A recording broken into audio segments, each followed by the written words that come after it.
What's up, family? All right, it's Sunday, and I posted a video yesterday. Oh, you guys, I'm so excited. Good morning. Shalom. I'm so excited to release this testimony this morning. I wasn't, expecting to share so much of my journey on here, but I'm actually really happy to do it. And God has put it on my heart this morning that I need to get it into a little bit more about my own journey to express the difference between my will and God's will in this journey to kingdom marriage, in this journey to holy matrimony, and this person that God has for me, that He has told me is my kingdom spouse.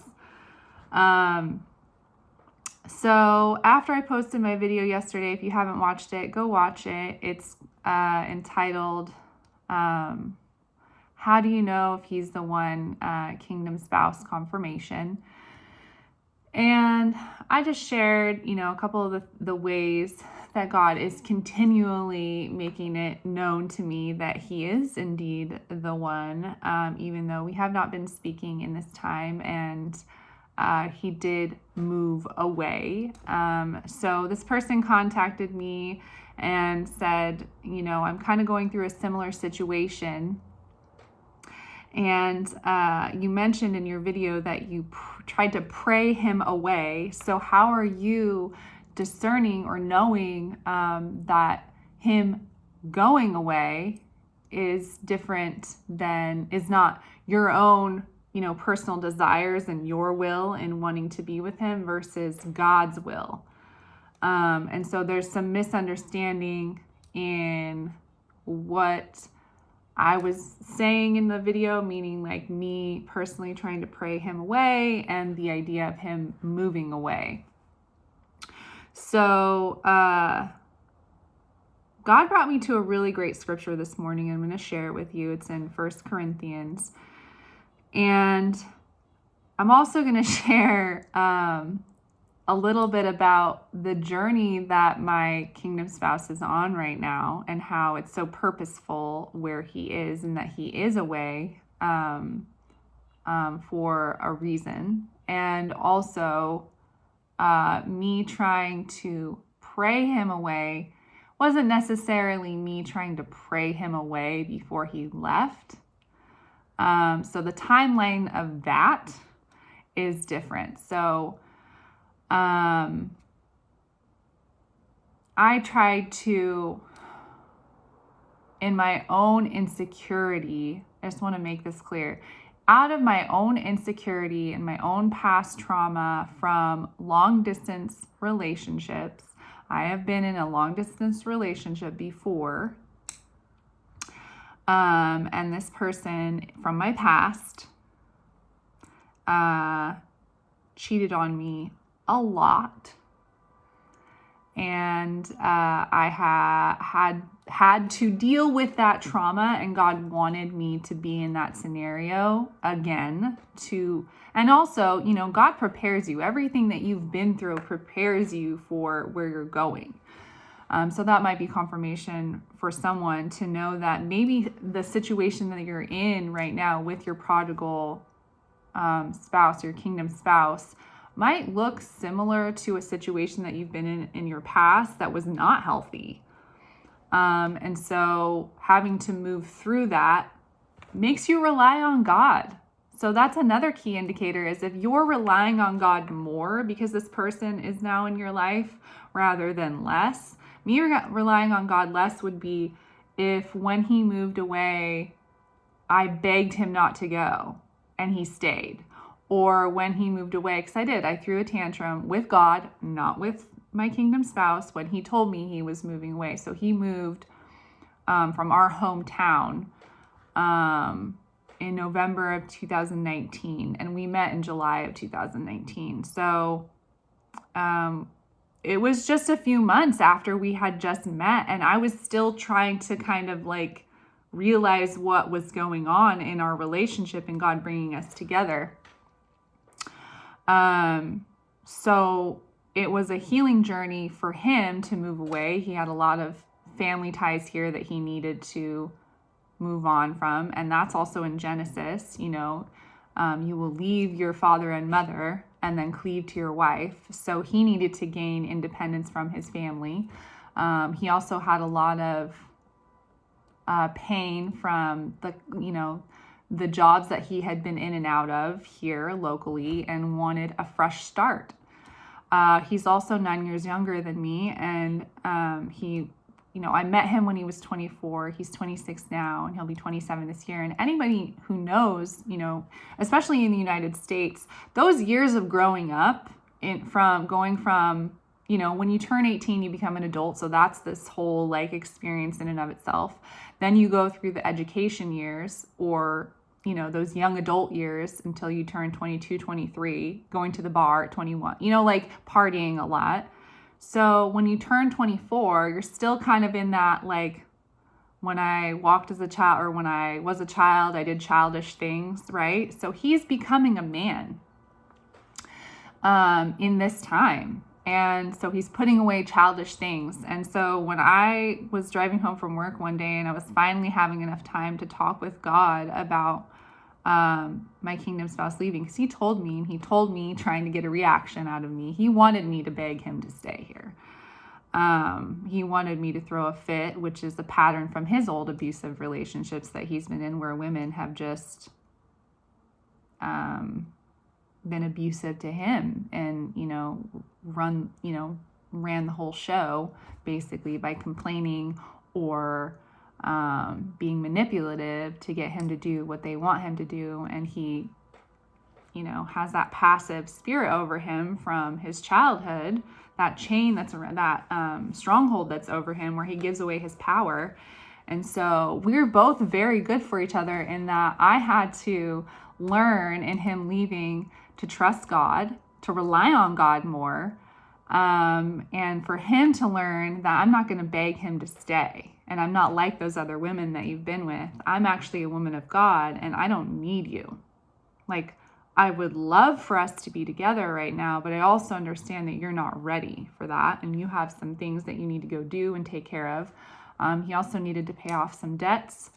We were both in that job together. We knew a lot about our financial past, our financial history. And so that person asked me that this morning, how do you know the difference between your will and God's will? And I was like, well, honestly, there's a lot more to the story. And quite frankly, I've lived it. I've lived it out. Trust and believe. If I was just in it for marriage, I could be married by now. I was previously in a past relationship where I got engaged. I'm going to talk a little bit about the relationship that I had before, or the familiar spirit with my ex-boss before I met my prodigal kingdom spouse, and how that really, that was the nail in the coffin for that spirit of lust for me. I had had enough of that lying spirit.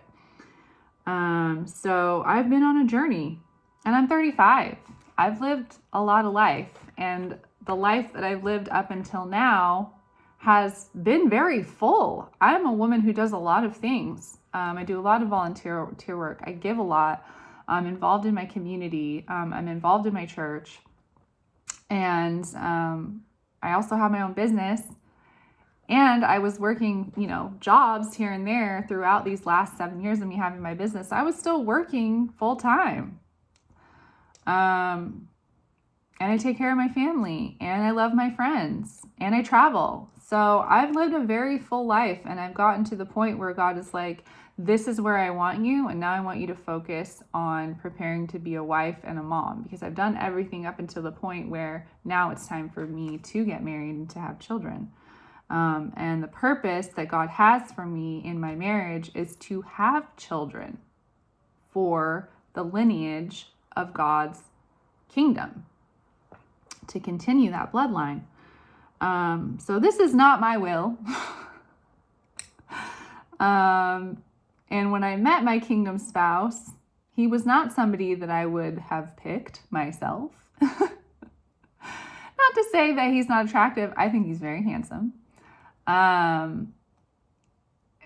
He's a lot younger.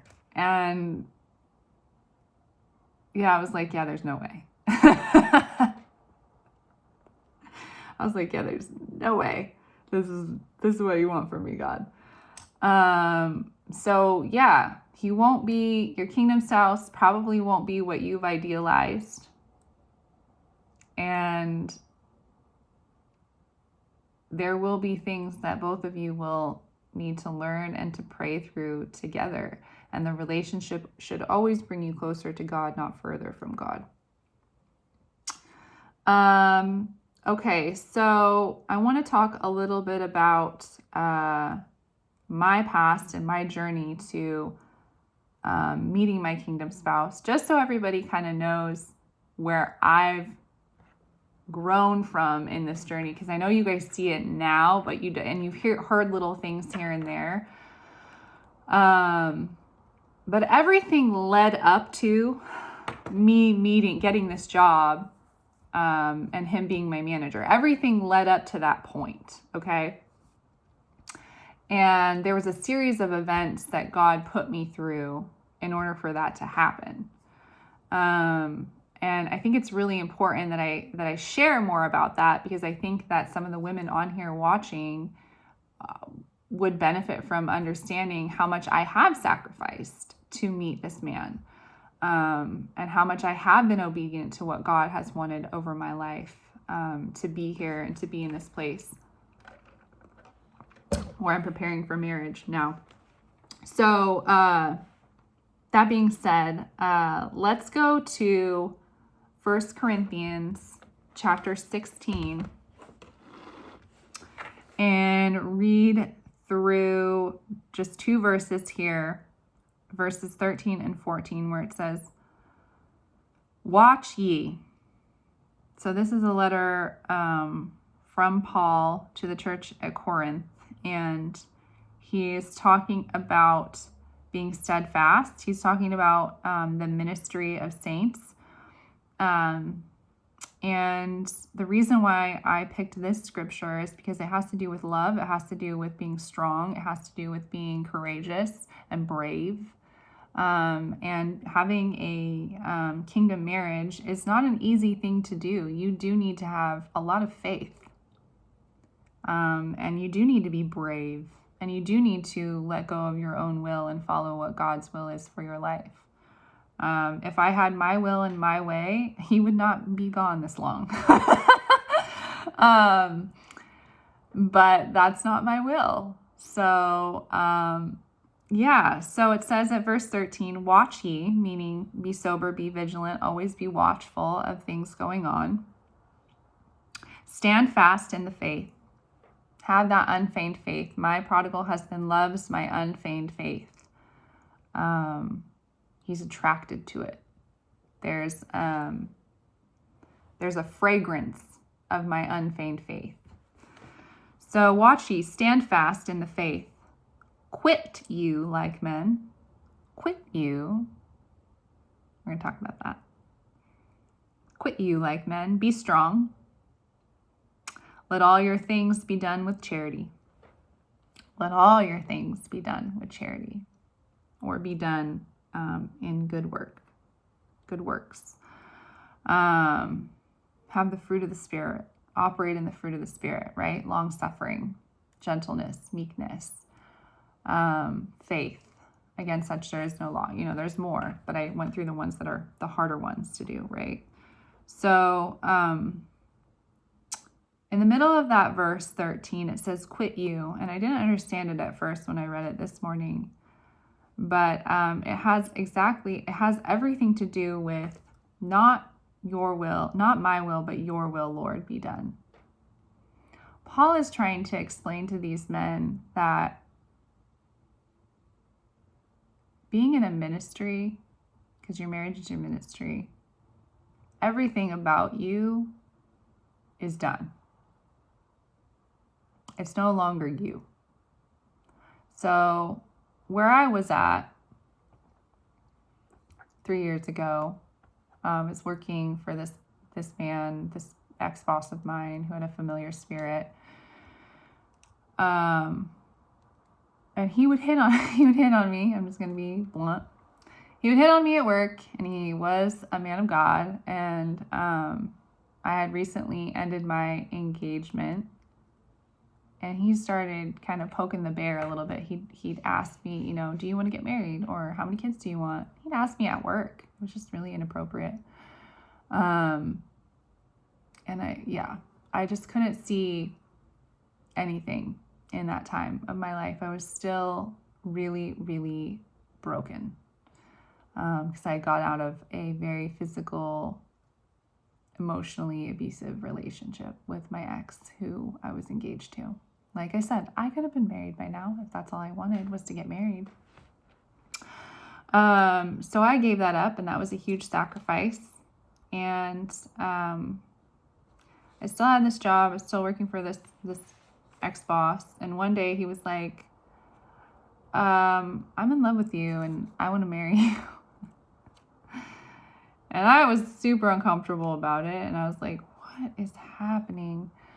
So about 6 months after that, it just got to the point where I was so uncomfortable with him. I had tried in my off time to speak to him about what that would look like. And he was just playing a lot of manipulative mind games over me. He was like, oh, I have work for you to do. Or he'd message me. I ended up, that's how the spirit of lust, that's how the Jezebel spirit pulled me in my whole life with work, tempted me with work, tempted me to be in a relationship, you know, showed me affection, but then took it away from me. So it was a continual cycle in my life that had happened. And so I finally had enough, and I quit working for this person. And I was sad because I really loved my job. And I was working in a really cool studio office in downtown. By the way, God always returns what was stolen. So now my studio office for my business is actually downtown, in a really beautiful space that I love, absolutely love. It's gorgeous. So God returned that to me, by the way, which is a super huge blessing and miracle.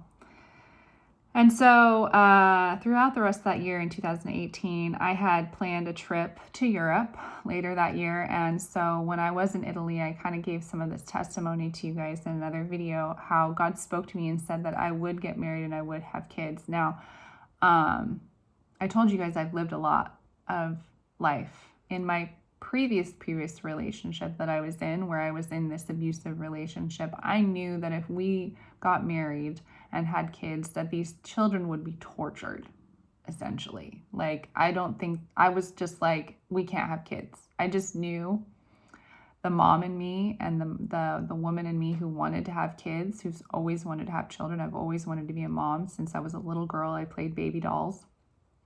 And so I was a very, very little girl. I played house and played baby dolls. That was my favorite game to play. And I remember I was driving home one day in the car, and I just surrendered it to God.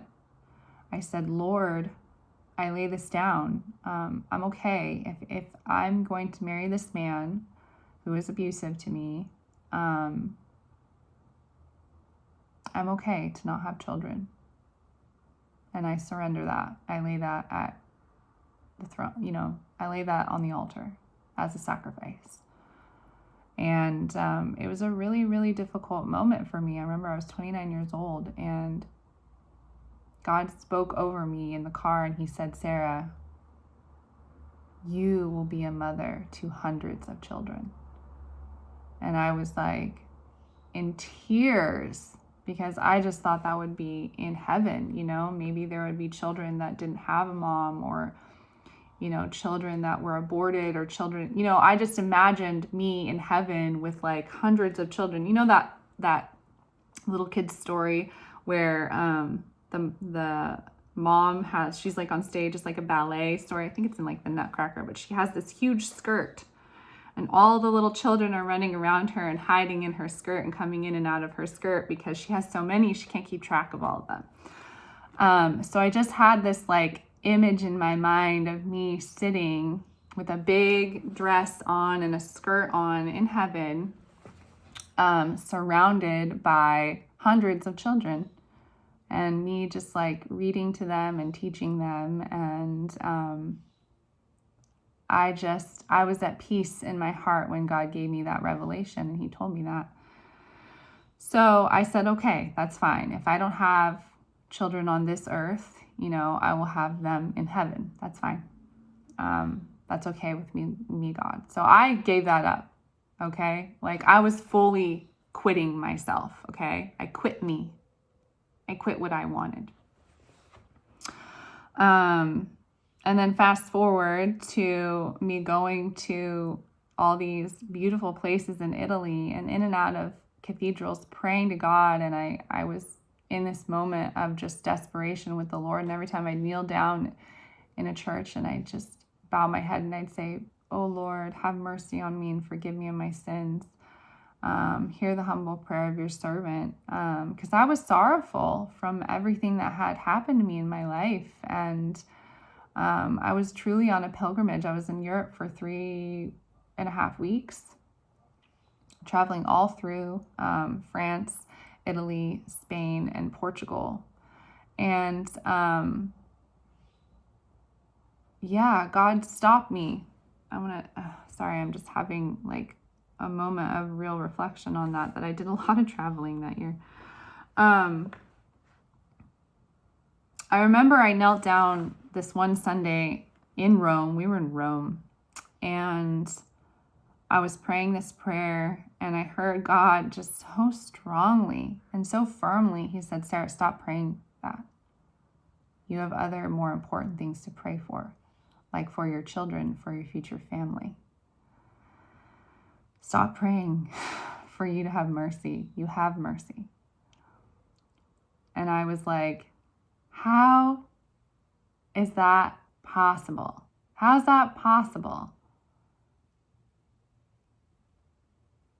And I just was like, okay, Lord, I'm gonna have a family. And obviously if I'm gonna have a family, I'm gonna have a husband. So I'm gonna get married. He's like, you're gonna get married. Throughout that time in Italy, God gave me signs and wonders. They followed me and my friend that were traveling together at the time.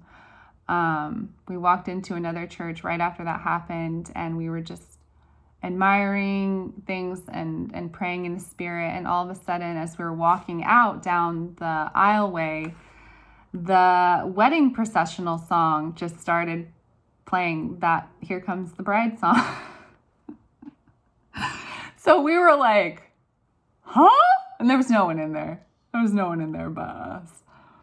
So, they're probably practicing for a wedding that was going to happen, but there were no decorations for a wedding. There was no nothing. We were just like, what?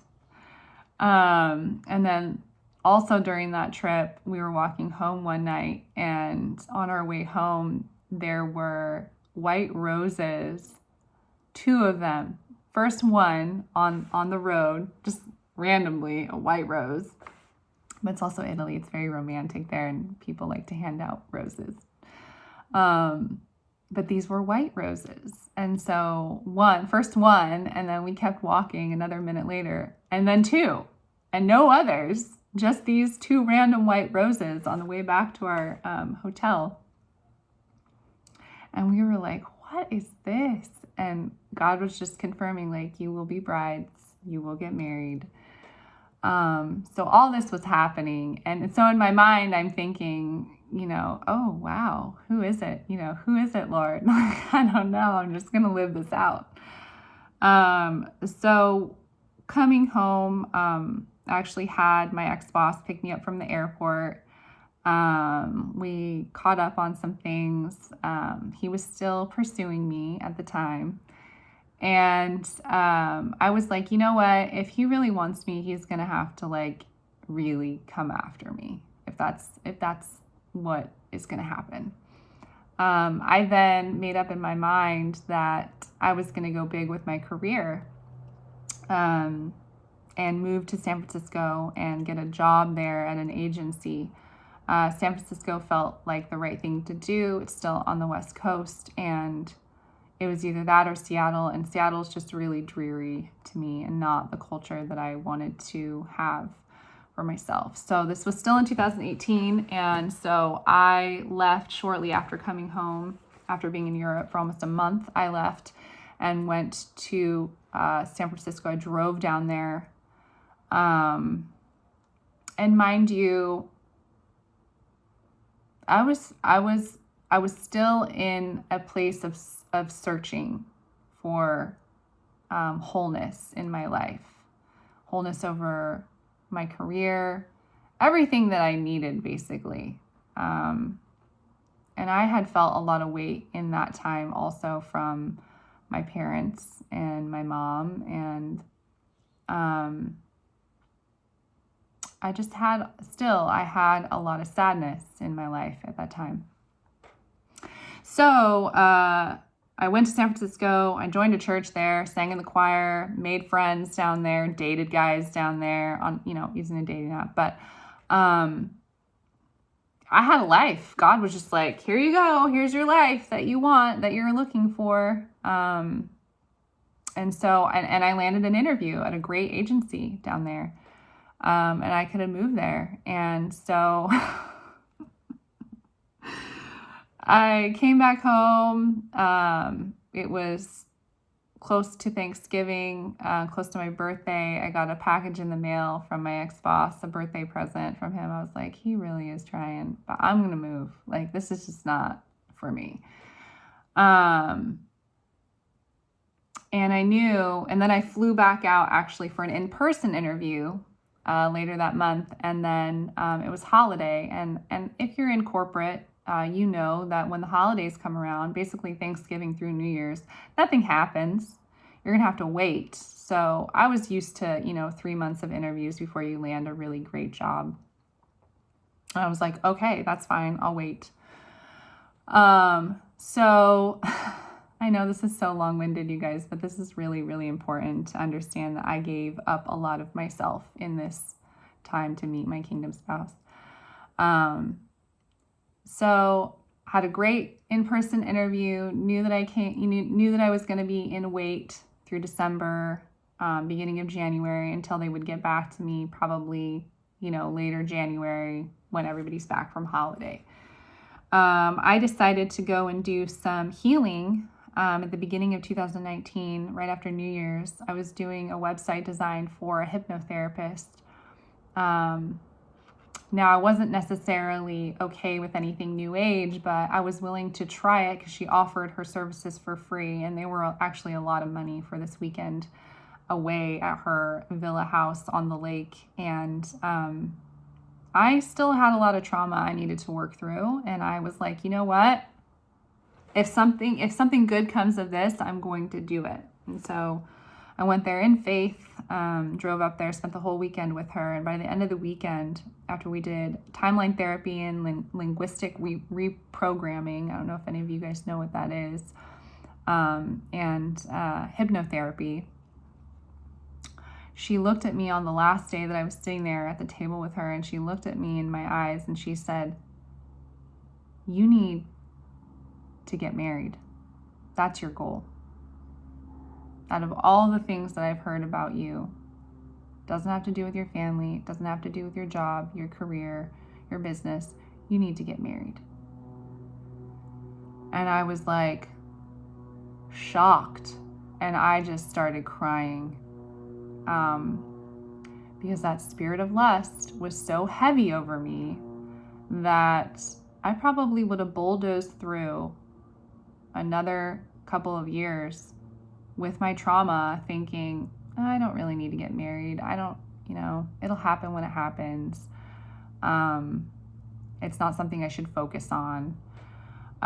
So yeah, I don't know who I'm talking to, but that Jezebel spirit is really strong over independent women, millennial independent women, and it is very harmful for the lineage of Jesus, especially in America, because we are expected now, it's even more prominent now, that if you get married and have children, then you forfeit your career.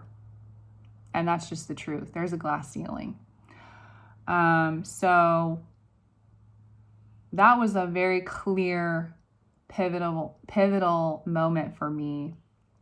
And then, of course, I didn't land the job in San Francisco because of funding reasons. Thank you, Lord. I did not want to be in San Francisco during the pandemic. That city shut down and was turned very violent.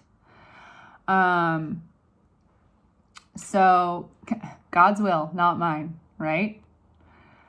And so then throughout those next couple of months in that year, I had to let go of my ex-boss, and that was a whole thing that I went through with the Lord. I did a lot of walking with the Lord in that time from January to July. I did a lot of wilderness with God.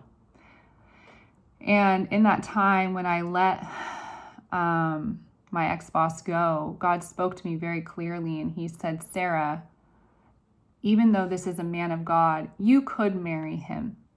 You could marry him, because I had asked him before. Obviously, I'd asked him before, God, do you want me to marry this man? And he said, you can. He's a man of God, and you would have a godly marriage with him. But then God spoke very clearly over me. He also let me know that there was another woman in the picture very early on. This was in early March that he let me know that another woman, that this other woman was interested in him. So that's another thing. The Holy Spirit won't keep things from you. So if you're meant to know that something else is going on, you will know. He will let you know. Not my will, but God's will. So I said, Lord, I'm so heartbroken, because I gave him a chance. I really did give him a chance. And God was like, you can be with him. And he was still pursuing me, still messaging me quite often. And so I had a hard time letting it go. But the thing that really helped me let it go was when God said, you know that your purpose is in philanthropy, fundraising, helping non-for-profits, your business, what you do. You are a leader. You are a strong woman. And the type of husband that I have for you is going to be somebody that can watch your chair at an event, that can clap for you, that is proud of you for all your achievements, somebody who will have, no problem taking care of the kids with you, taking care of the home life with you. You are a business woman, okay? So the husband that I have for you is going to be somebody strong, who's strong enough to know your strengths and support you in that. And this ex-boss was very manipulative and demeaning over me in my growth. He stunted a lot of my growth in my career. And he was pretty controlling. And so that was another thing. I knew his expectation and what he wanted was not something that I would fit in. And God also said, you know what? If you wanted to have a lot of kids, which I do, I love kids, and I'd love to actually also be a foster parent one day. And that takes a lot of grace and a lot of patience, because these are not your children and they're coming from other families and you're not adopting them. So that means you could get them for 3 weeks or you could get them for 3 years. You don't know. And my heart is big enough to do that, because I am older and I would like to have a lot of children in my home. And that's one way to do it. So my husband has to be capable of handling very high stress, emotional situations. And I just knew, in working so closely with this ex-boss of mine, that when things happened to him in his job and in his work, let's just say he struggled with depression and he struggled with stress a lot. So God was like, he will have a simple marriage, and that's fine. He will have a simple kingdom marriage, but that is not the marriage for you. So again, in this journey to kingdom marriage, your ministry is all of you, right? Being a foster parent is not about me, right? I'm being a parent to other people's kids who couldn't be parents, okay? Having a ministry and helping other people is not about me. And my husband has to be able to be equally yoked in that. He has to be able to manage stress, manage having kids in a household, manage having a wife who owns a business, who's very successful, who does a lot of non-for-profit work, and stand by her and be like, that's my wife. She's amazing. And not be intimidated by that. So again, this is a journey, you guys. So when I finally went through all these hoops, right? And I even tried to get a job in Portland, and that was a whole familiar spirit thing with the owner of that company too. Thank God I didn't go to Portland. There was just so much chaos during COVID. I'm sure you saw the news for that, and very expensive to live there. Just almost as expensive as San Francisco. And I live an hour away from there, so not worth it. Anyway, so said no to this job, had closure. All of this happened on June 10th of 2019, and my mother broke her hip. So God was like, Sarah, surrender. I want you in Salem. I'm placing you, I'm planting you in the city of Salem. Surrender. You're here. And I just went, well, Lord, if you want me here, fine. I will look for a job here. And I spent another week just applying to every single job that I could get my hands on that was in the salary range that I knew I deserved, and in a job that I could be a manager, because that was what I wanted. I wanted to be at that level. So applied to so many jobs, jobs outside of Salem, a bunch of jobs in Portland still. Actually interviewed with another job over the time that my mom was in the hospital. I was with my mom in the hospital quite a bit when she broke her hip. And my mom has some brain damage from alcoholism from her past. And so the drugs that she was on, this is a whole journey, you guys. I went through a whole journey in 2019. I'm not even gonna lie. When she went through her surgery, because they put you under, right? And they give you certain medications to numb the pain. So that imbalance in her brain, she needed to come back to a place of, what's it called? I forget what they call it. She needed to find her new normal, basically. And if anybody's been with somebody who's been under anesthesia, who's older, who's had some mental health issues, it's not pretty. And it's not fun. So I was doing it all. I was still, striving, trying to get a job in Portland while I was in the hospital with my mom. All of this happened in June, right before July, okay, when I met him. And finally, the one job that I applied to that was in Salem, within 2 days, called me, emailed me, invited me in for an interview. I took the interview. I was reluctant through this whole process. I was like, Lord, I don't want this job. I don't even know anything about this kind of job. Are you sure you want me to have this job? And God, everything that I had been through with how much God wanted me to make money-wise, where God wanted me to be planted in Salem. It was the only job in Salem that I applied to, and it's the only one that contacted me back. I just kept saying, God, are you sure you want me to take this job? And every time God would say, why not? Why not? And I was like, what answer is that? Who says why not? Who says why not? Why not like yes or no or wait? Those are normal answers when you ask God something. This is a professional job. You're going to tell me why not? This was multiple times that he said this to me. So I went in for the final interview with the head overseer manager of the office. And I walked in there and I was like, I'm going to have to turn it down. I was like, I'm going to say no. I'm going to say thank you for your time, but no thank you by the end of this interview. I was like, I'm not taking this job. By the time I walked out of there, he said 3 different things that I had prayed about that morning. Things that were things that God had told me about how much money I should be making a year. Because I gave him a number and he was like, that's not very much. And I said, wait, I have another number. And it was the God number that he gave me. And I was like, this is a lot of money. I would never ask for this. But God wanted me to ask for it. And when I gave him that number, he said, now that's more like it. I made about that much in my first year of this job. And I was like, what? You're okay with this? And things that I wrote down in my prayer journal that morning that I was like, how am I going to manage my time? And, how am I going to handle all of this pressure in this new job, in this new industry? And he said to me in the interview, literally point blank, he said, you might be wondering how you're going to manage your time and how you're going to do it all in this job. And I was like, God? And he said, it's all about your priorities.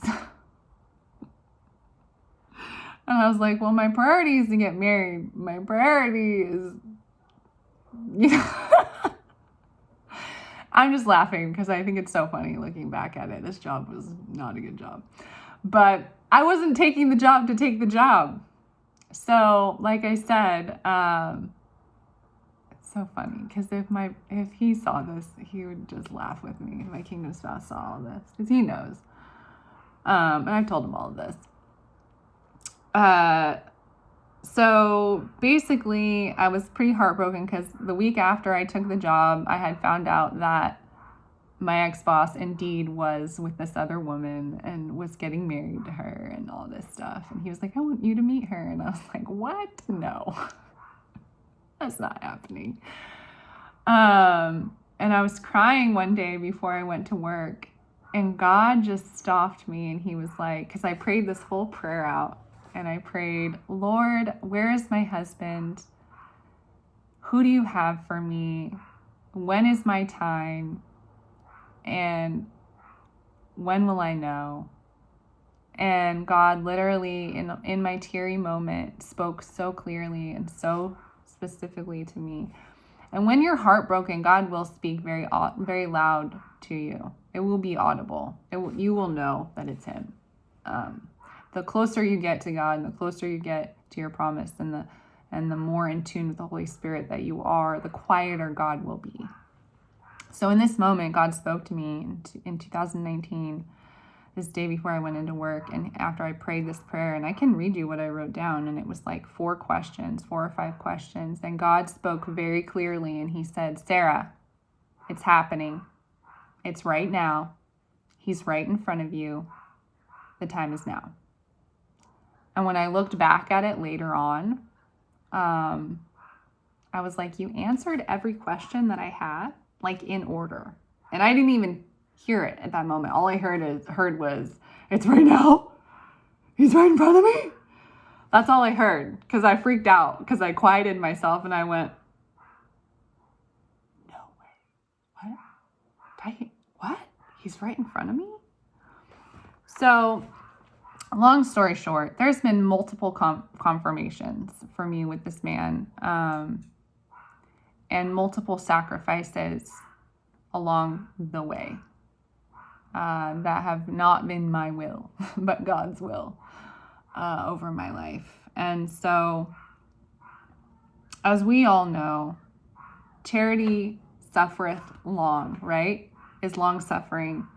And wanteth not. And the spirit that was in the person that asked me this morning, I was a little worried about this with the video that I put up yesterday. I kind of knew, I just kind of felt like for such a bold video title, I'm probably going to get quite a few people watching this, and not all of them will have the right spirit in them. So that's in Corinthians, right? Now I'm not even remembering where that verse is, but I want to read it. It's about charity.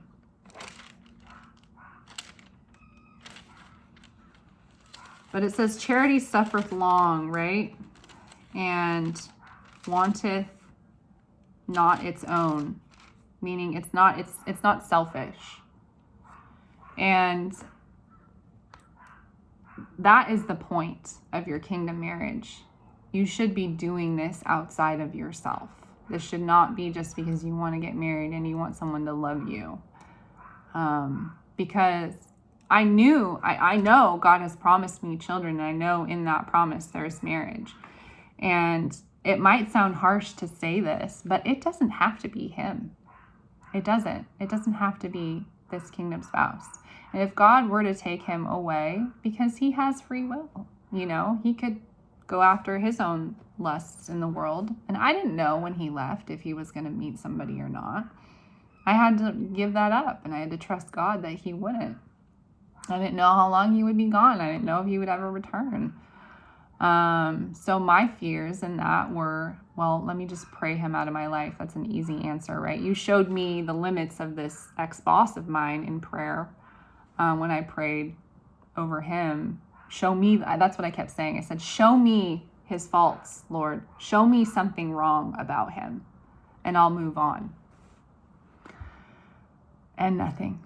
He didn't show me anything. He showed me the beam in my eye. That's what he showed me. So yeah, this is bigger than you. And quit you. If you want to be in a kingdom marriage, you want to meet your kingdom spouse, quit being your ego, quit being you, and be everything for God. And all things will be added unto you. In Jesus' mighty and precious name, I love you guys. Take care.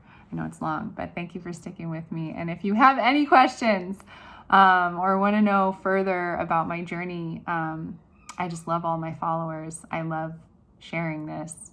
Find me on @stylewebsites, @stylewebsites on Instagram, and go ahead and add me and then message me there, and I will happily continue sharing with you. Love you guys. Bye.